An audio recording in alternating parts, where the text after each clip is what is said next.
Hello there. I've been thinking, looking at the different types of things that make up the powers of the world, the priorities of mankind. And I can only really speak for Europe, for those countries, but I'm sure it's the same in most countries. The number one priority in life is money. Even though you can't eat money or it has no value, you can't use it as firewood, it's just paper, it's just debt. Money is the top priority. You can buy anything. You can even buy people. Well, that's basically, that's the main thing, isn't it? People sell their souls, people sell their dreams for a compromise. And if you want something doing fast, money. Need a roof over your head, money. Food, money. Friends, money. Even health to a great degree, money. The second thing is contract. If you sign a bit of paper, or if you join some kind of club or institute or whatever, if you get some kind of service provider, then you're bound to their contract law. And law is contract these days. It's criminal law has pretty much become a paperwork as well. If you enter into contract with a company, you're bound to their terms. And then even if you've got some kind of right, some kind of right, you won't, probably win, because a company's got a far bigger law system on its side. And because government runs the money and the law, then it's just not going to work.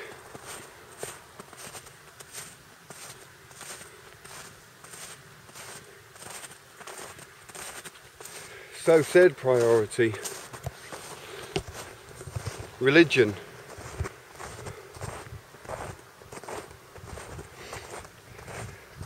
Religion. Religion teaches us to sacrifice ourselves for a greater good. Not all religions, not all the time, not all religious people. I tend to find that there's a lot of wavering differences in the idea of deities and gods and stuff. But generally, religion goes above the individual.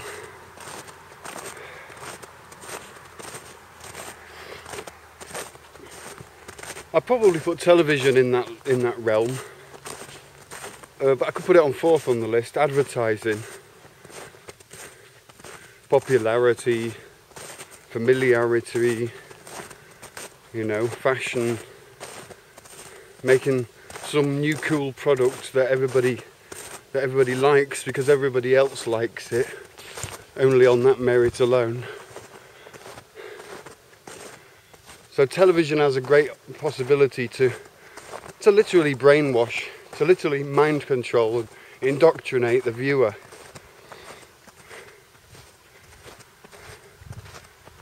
Advertising, the ability to present a product without presenting the things that are bad about it. Drugs with side effects. Side effects are effects. They're not just side effects. They're effects.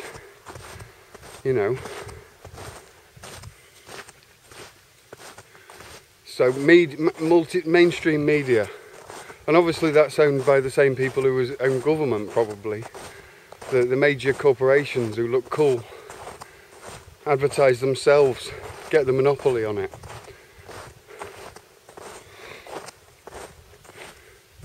So fifth on the list is health, And you know, I would have thought health would be obviously first on the list, but fifth on the list is health, and it's really, it's a class thing. People who can afford health get it, and those who don't get it. And there's no greater good when it comes to health. If you know, if you haven't got money to pay for your health, then people tell you to get a job. You know. And you've got rich people who have inherited land and real estate and even money from great-great-grandfathers who probably inherited it because the soldiers of the day either died at war or didn't know how to fill in the forms correctly. So it all falls to the state or falls to these people who get it cheap. And then years later the kids inherit it and it becomes worth millions. You know, and so that you know, there again, inheritance and looking after your own, keeping it in the family, all of this stuff. You know, everybody wants to have their own children, so you know, even if a father leaves one woman and moves to another woman, he wants another child with her so that he can call it his own. And in the long run, it doesn't seem to have a good repercussion.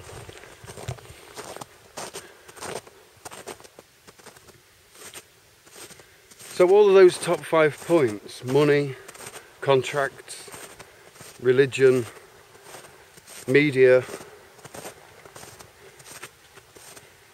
healthcare, you know, keeping it in your own family, looking after your own, these 5 points, you know,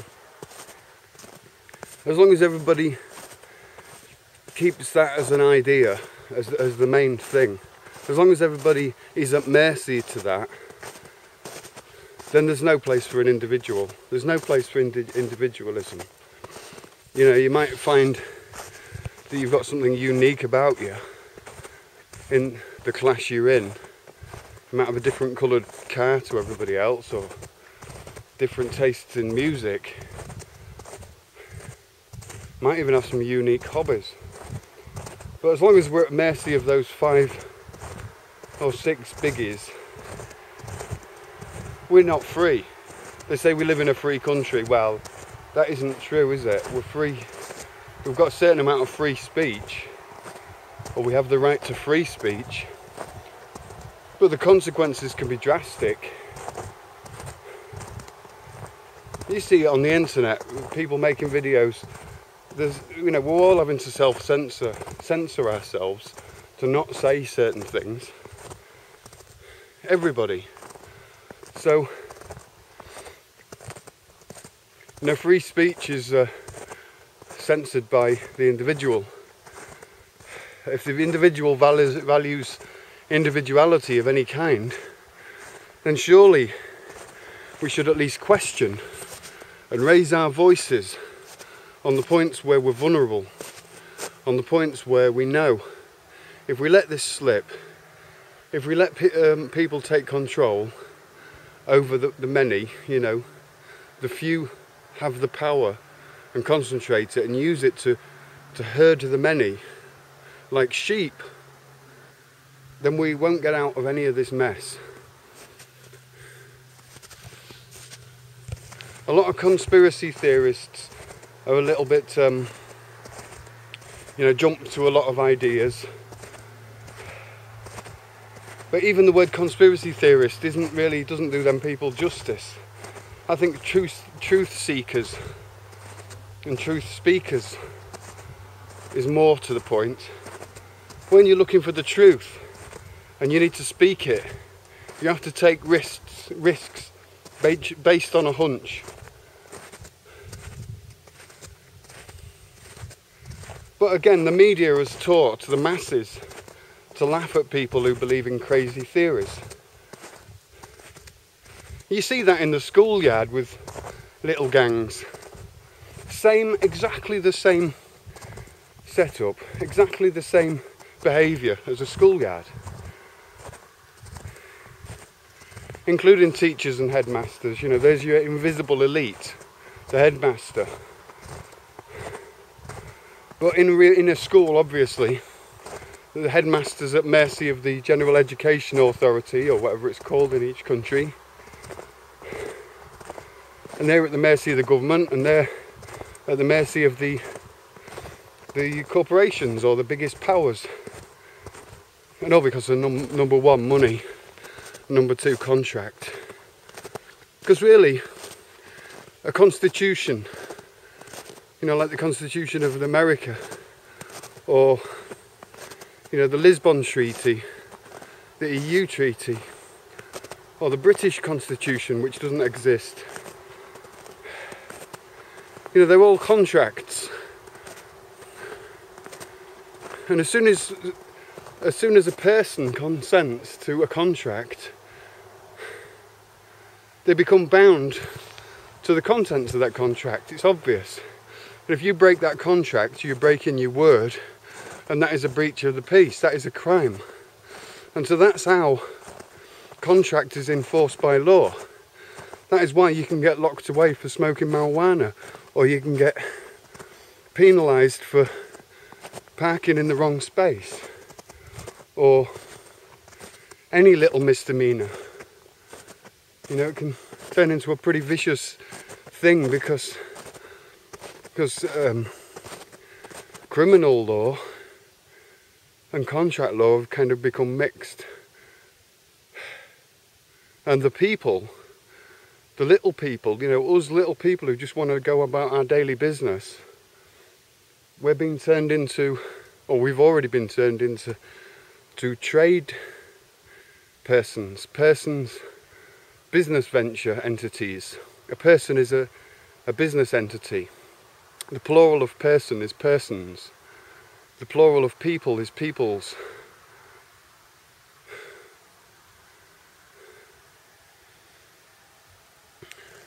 And a person is a legal fiction, a legal entity for use in the paper world. Obviously you can't fit your head through a letterbox, let alone your arms and legs.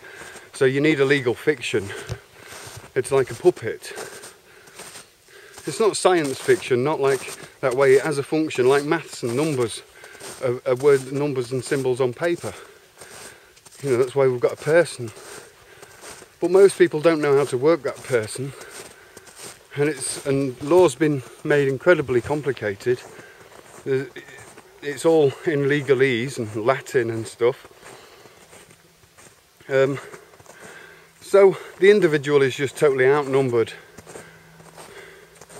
and the masses are totally misconceived, miseducated.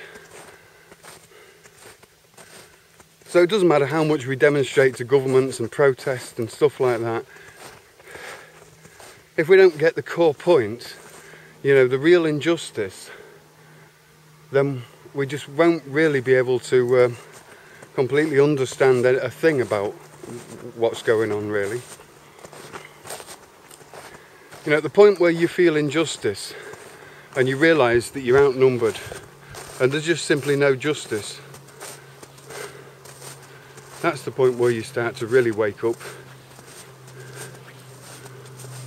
That's the point where you wish you could go back and believe in the system again. That's the point where you consider even drinking fluoride again. Maybe that'll work.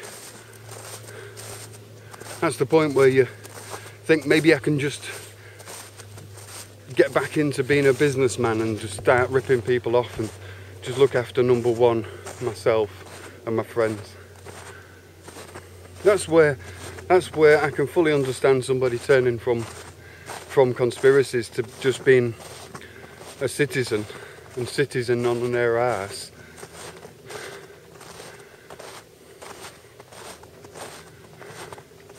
But test of time, either one or two things will happen, in my opinion. One is we'll all be forced to get microchips so we can get on the new internet grid system. And that means we'll have to do everything we're told. Or two, the system collapses because, you know, if there's so many wormholes in a chair and you sit on it, it will collapse at some point. everything that's corrupt will collapse. So, you know, for those who've got faith in the system, then, you know, good on you. Good on you. You know, it's gonna derail itself. And maybe a lot of people won't notice because there's enough good people on this planet to start fixing things. I mean, this planet was made by people, not by politicians. Politicians just, their job is just to mix themselves in with other people's lives. They don't actually seem to do anything productive. They don't invent anything of use. It might keep things going. It might keep, you know, certain aspects of society moving forward. It's a great education for those of us who can see it like that. But really, if it's as corrupt as I think it is, and if it's as corrupt as a lot of people notice it is, then it will derail. And for me, it was only a question. It's a given. It's a given. It's gonna derail. It's just a case of that time it takes from derailing to get back on our own feet. And I don't mean like going back into the Middle Ages. You know, that's all misconceptions.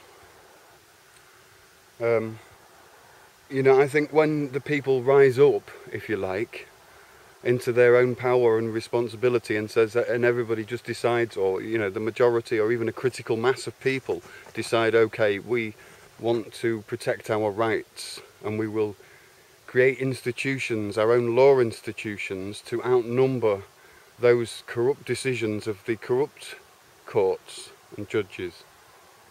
Now, there's good judges and bad judges, but that's not fair. That isn't fair. And people might say, our life's not fair. Well, okay, if you're happy with it being unfair, continue. But if there's something worth fighting for, it's fairness. It's that every child and woman and man on this planet can eat and have a roof over their heads and have something to drink and not be poisoned and not be brainwashed into stupidity and forced into education and forced.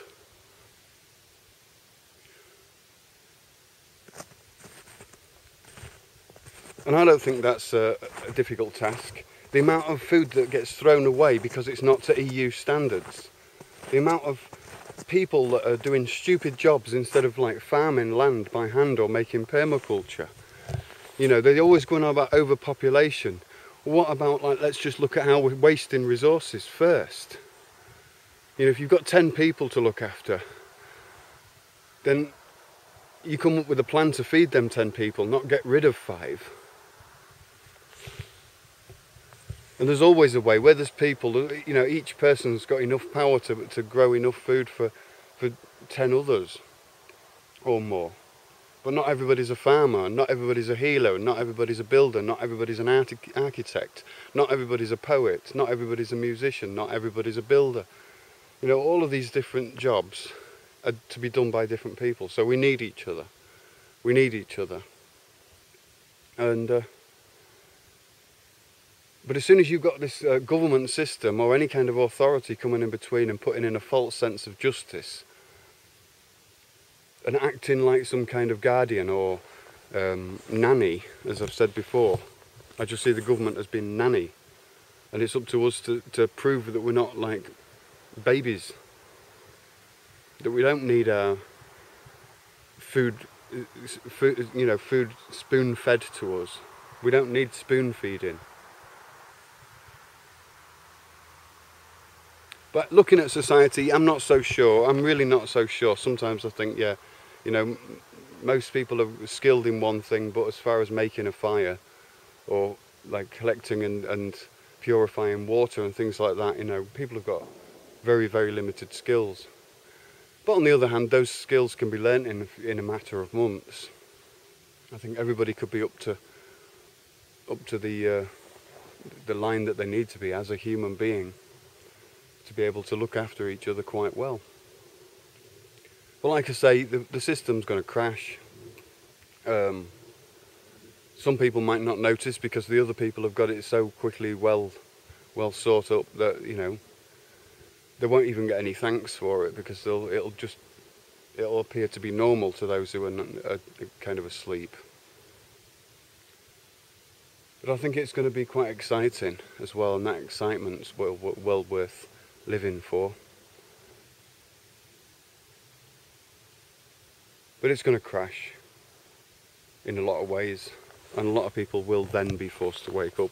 And then we'll see how many people were like keeping it to themselves, because a lot of people don't believe in the government, a lot of people don't like the system, a lot of people hate the system.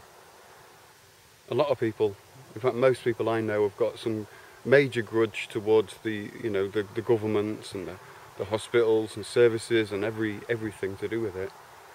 But most people keep it to themselves. It's not really something that makes you popular, talking about that in public or amongst your friends. You know, so it's not often a good idea to tell your very closest people. You know, start with the people who are open-minded and on the edge of your circle of friends. Friend of circles as well. Yeah, so it's going dark, and maybe it's just time to end this and wrap it up here. I just like to say, yeah, you know, there's loads of things to be scared of in life. Fear's an interesting one. I used to go rock climbing, and I used to love rock climbing. I loved grabbing hold of that rock and pulling myself up, and it was almost like a relationship, like a love relationship to the rocks. I used to fear rock climbing as much as I loved it. So in that sense, I think personally love and fear are not opposites. Love is unexplainable and fear is unexplainable. I think what a lot of people talk about is worry, which is like a problem of the mind, where the mind can't turn off trying to find solutions. And the mind obviously looks for the best solution for its own preservation, where the heart can already be like dying. You know, the fire within, this, you know, an individual spirit, like, you know, that flame of desire when you was a child, you know, excitement and stuff, is also dwindling within people.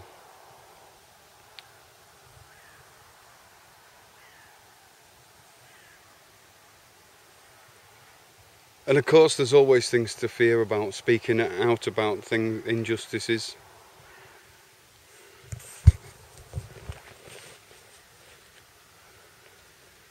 I've had my life threatened, I've threatened my own life, you know. I don't really think it's, it can't be an issue, you know. Enough people join the army every year to, you know, and risk their lives for often a false cause, even. You know, so if you look at it and you look at it as a true cause, who can argue with someone like me or you for just trying to make the planet a better place? If that's a crime, then, you know, then, question mark. Yeah, I love life. I've got no reason to be what's the word? I love life. I don't need to kind of clutch at straws, and I'm not in desperation. I've just had a lot of time to think. I've just had a lot of time doing my own work and doing my own, earning my own lifestyle, whatever you want to call it. I've had that amount of time to sit down and just think and watch and observe, and I can only come up with the axiom, the self-evident truth that to be an individual, I've got to grant everybody else that right as well, and we all want to be individuals, I'm sure. We all want to grow, we all want to be who we are. So the only way of actually doing that is to make sure that we, say collectively, or as a group, or as a whole, make sure that all the others remain individuals. There you go, a bit of light. You know, if you want individuality, then it's better off if another 1,000 people have got individuality, so at least they can represent you in a court of law. Because without true justice, we're just getting suckered into their contract paperwork and stuff, which is not individuality. But yeah, 25 minutes is enough on this video. I'd like to say thanks for listening, thanks for watching. I hope you can make sense of any of this. It was just kind of a walk.